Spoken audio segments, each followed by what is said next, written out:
नमस्कार. एक सत्यकथा. दृष्टिकोन. एका कंपनीमध्ये तेथील कर्मचारी लिफ्ट खूप हळू चालत असल्याची तक्रार करत होते. मजल्यावरून ये-जा करण्यासाठी खूप वेळ लागत होता, ज्यामुळे लोकांचा कामातील वेळ वाया जात होता आणि त्यांची चिडचिड होत होती. लोक लिफ्ट लवकर चालेल या आशेने बटणे वारंवार दाबत असत. मोबाईल फोन येण्याआधीची गोष्ट. कंपनी व्यवस्थापनाने या समस्येवर तोडगा काढण्याचे ठरवले. त्यांनी लिफ्ट बनवणाऱ्या कंपनीला बोलवून त्यांचा सल्ला मागितला. तज्ज्ञांनी लिफ्टचे सर्वेक्षण केले आणि एक अत्यंत महागडा उपाय सुचवला. त्यांनी सांगितले की आम्ही अधिक मजबूत केबल्स, एक अधिक शक्तिशाली मोटर आणि अत्याधुनिक प्रणाली बसवून ही समस्या कायमची सोडवू शकतो. हा उपाय लिफ्टला अधिक वेगवान बनवणारा होता. व्यवस्थापनाने या महागड्या उपायावर विचार करत असतानाच एका कनिष्ठ अधिकाऱ्याने एक साधा पण वेगळा प्रश्न विचारला. कर्मचाऱ्यांचा जेवणाच्या वेळी किंवा कॉफी पिताना काहीतरी जास्त वेळ वाया जातो, मात्र तेव्हा कोणी तक्रार करत नाही. मग लिफ्टमध्ये वेळ वाया जातो त्याचीच एवढी तक्रार का होत असेल बरे? त्याच्या लक्षात आले की इतर वेळी कर्मचारी खात असतात किंवा बोलत असतात, म्हणजे गुंतलेले असतात, मात्र लिफ्टमध्ये ते एंगेज नसतात. त्यामुळे वेळ गेलेला जाणवतो. त्याला एक उपाय सुचला. जर आपण लिफ्टमध्ये जमिनीपासून छतापर्यंत मोठे आरसे लावले तर काय होईल?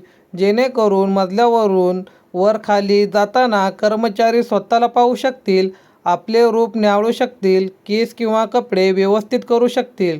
हा उपाय अत्यंत कमी खर्चाचा होता, पण त्यामुळे मूळ समस्या सुटेल का? लिफ्टचा वेग तर तेवढाच राहणार होता.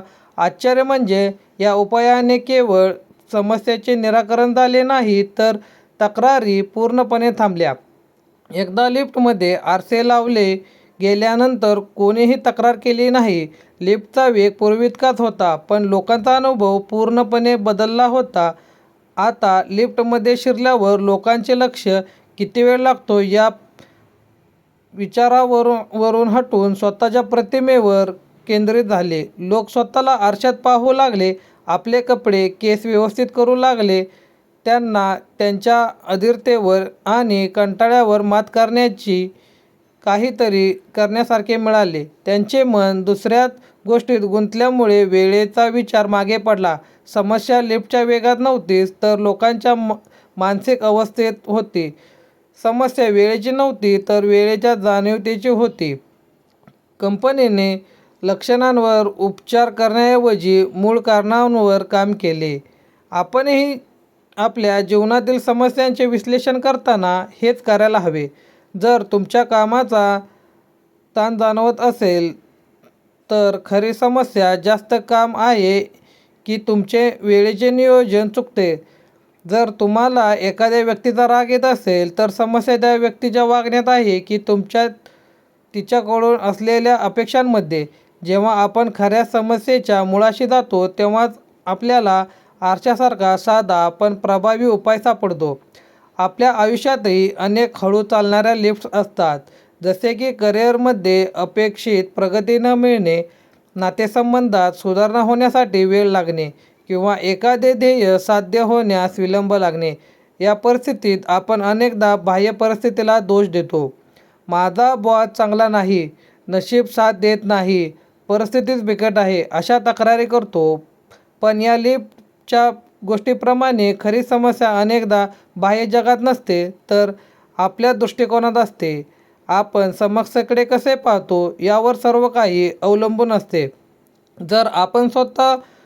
जर आपण आपला दृष्टिकोन बदलला, आपले लक्ष निराशेच्या भावनेवरून हटवून काहीतरी सकारात्मक किंवा विधायक गोष्टींवर केंद्रित केले, तर तोच वेळ कमी त्रासदायक वाटू लागतो. म्हणून पुढच्या वेळी जेव्हा तुम्हाला वाटेल की आयुष्याची लिफ्ट खूप हळू चाललेली आहे, तेव्हा तक्रार करण्याऐवजी किंवा अधीर होण्याऐवजी क्षणभर थांबा आणि स्वतःच्या डोकावून पहा. कदाचित तुम्हाला फक्त एका वैचारिक आरशाची गरज असेल, जो तुम्हाला दाखवून देईल की खरी शक्ती परिस्थिती बदलण्यात नाही, तर दृष्टिकोन बदलण्यात आहे. धन्यवाद.